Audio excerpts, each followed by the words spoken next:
මෙම උත්සව සභාවේ පිළිගැනීමේ කතාව ඉදිරිපත් කිරීම සඳහා අප ගෞරවයෙන් ආරාධනා කර සිටිනවා ජාතික විද්‍යා හා තාක්ෂණ කමිෂන් සභාවේ සභාපති මහාචාර්ය වරංජ Karunaratne මහතාණෙනි ඔබතුමන්ට.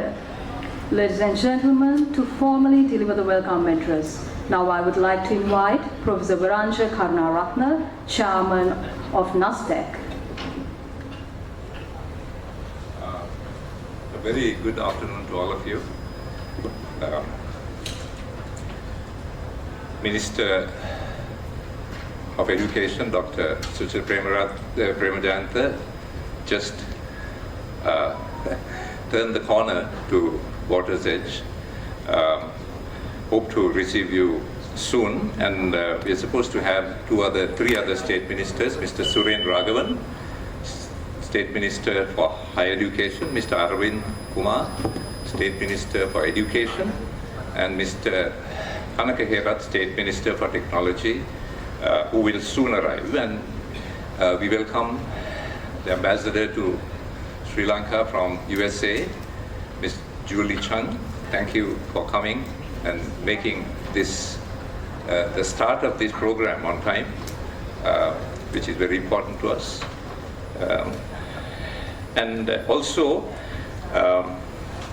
Additional Secretary to the Ministry of Science and Technology, Development and Innovation, Ms. Samanthi Veerasinghe; Additional Secretary, Skill Sector Development, Ms. Himali Athauda; Chairpersons and Director Generals, particularly of the Ministry of Science and Technology, other statutory bodies in science, invited dignitaries, sponsors, fellow scientists and friends. In this day of the second day of the Biennial Conference, 9th Biennial Conference 2023, once again, like yesterday, I welcome you to our house. That is the National Science and Technology Commission, which we fondly call NASTEC.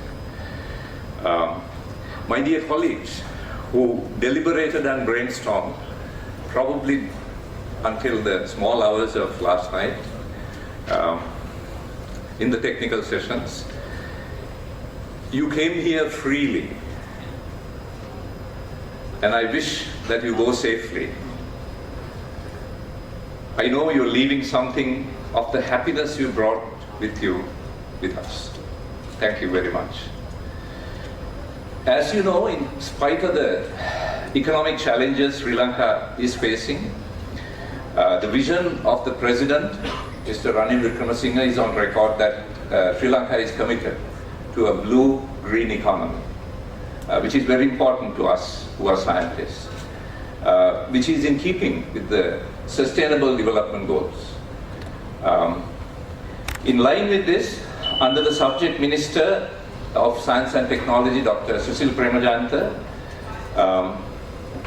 we at NASTEC have assembled scientists, technologists, policymakers, industrialists, administrators, and other stakeholders in S&T in this 9th Sri Lanka Biennial Conference in Science and Technology, under the overarching theme of Science and Technology for Sustainable Development in the era of climate change. Yesterday and today, they deliberated and shared their viewpoints and brainstormed under 4 sub-themes, and it's worth mentioning them again. The first one is related to agriculture, food safety, and also climate change.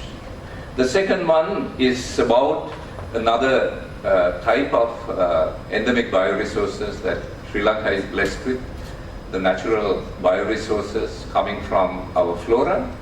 And as you know, Sri Lanka has a very high endemicity ratio. 25% of all flowering plants in Sri Lanka are endemic, which is a very high ratio, and that's why Sri Lanka is called a biodiversity hotspot. Thirdly, natural resources abundantly available but exported currently mostly in raw material form, which is not a good way to develop the nation. And fourthly, very importantly, the renewable energy. Energy is one of the most critical ingredients in this planet Earth, required green hydrogen and energy storage. The outcome of BICOST 9, the scientific research roadmap for the next 2 years, so to speak, because this conference is held once in 2 years, will see the light of day at the end of today's proceedings. It's still being printed as we speak. May I remind you that science policy is critically important in shaping a nation's research, development and investments that the research sector makes. Its approach to environment, health, education, research ethics, and its approach to international cooperation and science diplomacy. In case some of us tend to forget, science is in the forefront of many of the diplomatic processes taking place in the world, although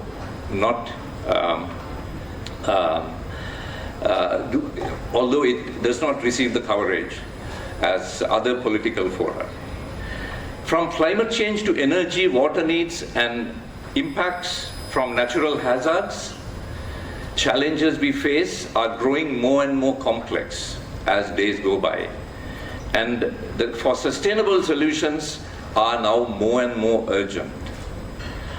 History tells us that scientific research and development can play an important role in solving these challenges and in serving as a catalyst in economic growth, helping us to protect lives and property and raise environmental awareness. But if that research is conducted in a vacuum and the results and lessons learned are not shared broadly, then the scientific benefits from this process will be limited. As scientists, we have the responsibility to make sure that policymakers understand the value of our science and have access to the best scientific knowledge available for making policy. Policy decisions that are informed by science are critically important in the building of the foundation of a sustainable future. For example, understanding our challenging climate and its impacts on everything from food security to economic security can lead to ways to mitigate and adapt to these effects. Understanding the causes and behavior of natural disasters can help us to better manage the risk, protecting countless families and businesses. Understanding our long-term energy needs and the availability and the viability of various supplies can help us to safely and sustainably manage these critically important resources. Recognizing the importance of these relationships, the overarching goal of BICOST 9 conference is to find ways to improve the critically important connection at the intersection between science and policy. We have done this by bringing together a diverse array of people from state sector research institutions, academia, industry, state agency representatives and industry leaders to make connections and share information and experiences and engage in a solution-focused dialogue. It is true that today's science gathers knowledge faster than the society gathers wisdom. But we must try to make sense of all this. A proper policy framework is our best tool to do that.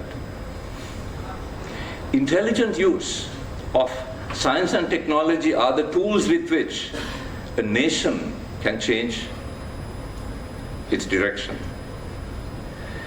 In a nutshell, that is the enabling raison d'etre of NASTEC, the most important reason for existence of NASTEC.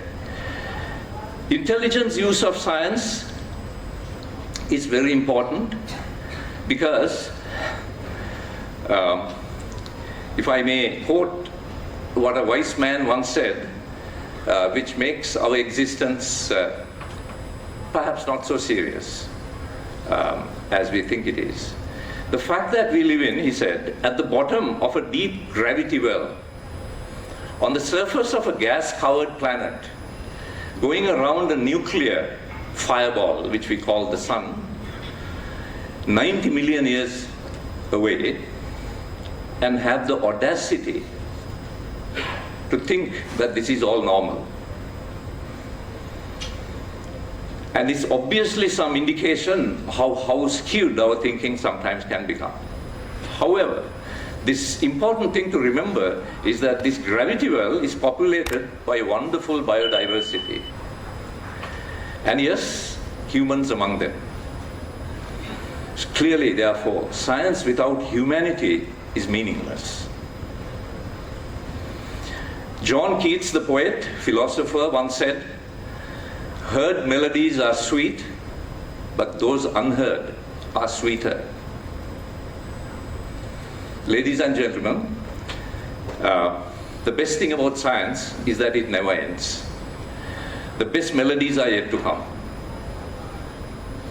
George Bernard Shaw, philosopher, scientist, once said, "A scientist is in a state of perpetual unbelief and takes nobody's word for granted." He also said, "Science is always wrong. It never solves a problem without creating 10 more." Science today has penetrated every nook and cranny of our society. It has a very good understanding of matter and its behavior, and our modern lives are very much dependent on that understanding. But it also knows all the 400 volatile components in the wonderful smell of coffee. And I don't have to tell you how much our lives depend on that sweet smell also. So, essential and the mundane, equally, science will understand without any stoppage to any of these. How important a thing is or how trivial something is, science always investigates. Science is open-ended. That's the beauty of science. The new generation of scientists will pick up things where the previous generation left. In that spirit, I congratulate the scientists who have gathered here at BICOST 9. The best Sri Lanka has to offer to the world is in this audience, who have deliberated and brainstormed tirelessly how Sri Lanka should do scientific research for basically development on our critically important areas that we just defined during the next few years. And again, warmly welcoming you. Thank you very much for coming. Thanks a lot.